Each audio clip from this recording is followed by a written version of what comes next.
Hello नमस्कार मेरे प्यारे दोस्तों, स्वागत है आप सभी का आज के इस प्यारे से लेक्चर में।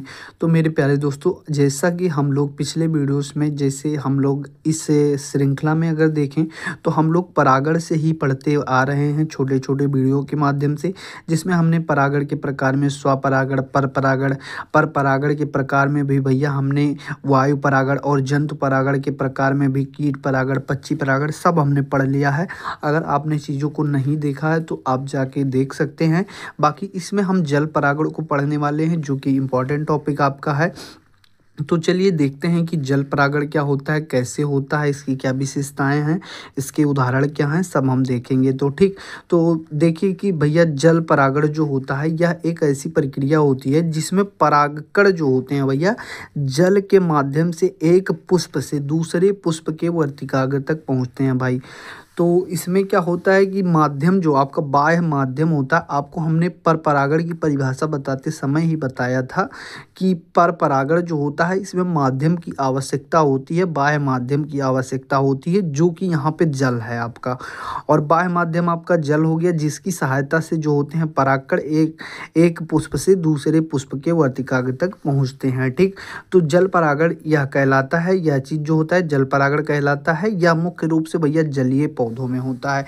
अब जल परागण भैया अब जमीन पे जो पौधे पाए जा रहे हैं उसमें थोड़ी होगा, पानी उसमें परागकण को कैसे ले जाएगा भैया। जो जल में पाए जाते हैं उन्हीं पौधों में जल परागण होता है। ठीक, जल के माध्यम से परागकण जो होते हैं बहते हुए जाते हैं और किसी दूसरे पुष्प के वर्तिकाग्र में पहुंच जाते हैं। ठीक, जैसे इसके उदाहरण हो गए बैलिस नेरिया प्लांट में पाया जाता है, हाइड्रीला में पाया जाता है, ये सभी जलीय पौधे हैं। इन सभी में ये चीज़ें आपको देखने को मिलती हैं। अगर आप देखना भी चाहते हैं तो यूट्यूब से बहुत सारी क्लिप्स आपको मिल जाएंगी, बहुत सारी एनिमेटेड वीडियो आपको मिलेंगे, वहाँ से आप देख सकते हैं, समझ सकते हैं कैसे होता है जल परागण।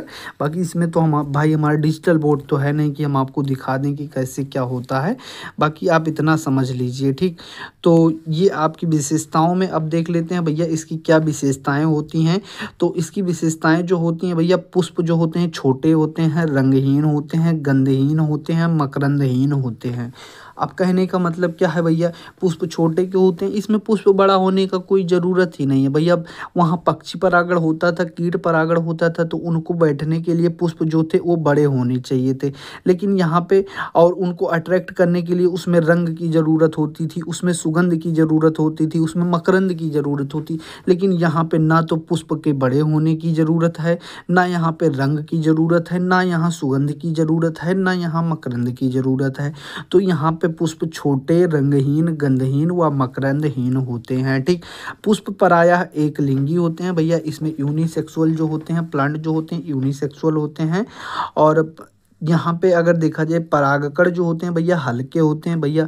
हल्के होंगे तभी वो वाटर करंट के द्वारा, मतलब पानी के बहाव के द्वारा वो बह पाएंगे। ठीक, पानी से तभी बहते हुए जाएंगे। अब भैया बड़ा सा परागकण 250 ग्राम का ले लोगे तो वो तो डूब जाएगा पानी के अंदर, तो वो नहीं बह पाएगा। ठीक, तो वही हल्के होते हैं जिसके कारण जल में तैरते रहते हैं। ठीक, तो ये तीन इसकी विशेषताएं हो गई। और इसके बाद जल परागण का ये परिभाषा हो गया, ये उदाहरण हो गया। तो मैं उम्मीद करता हूँ मेरे प्यारे भाइयों ये चीज़ आपको समझ में आया होगा। मैंने कम से कम शब्दों में आपको ये चीज़ें विस्तार से समझाने की कोशिश की है। और अगर आपको समझ में आया हो तो कमेंट बॉक्स में आप अपना रिस्पॉन्स ज़रूर दीजिएगा। और हमारी मेहनत की सलामी आप करेंगे या नहीं करेंगे ये चीज़ आप पे डिपेंड करती है। बाकी आप वीडियो को ज़रूर शेयर करना और हम मिलते हैं अपने नेक्स्ट वीडियो में ऐसे ही एक अच्छे से वीडियो के साथ। तब तक के लिए बाय बाय, धन्यवाद। चैनल को सब्सक्राइब करना ना भूलिएगा, ऐसे ही नए नए इन्फॉर्मेटिव वीडियो आपको मिलते रहेंगे। तब तक के लिए बाय बाय।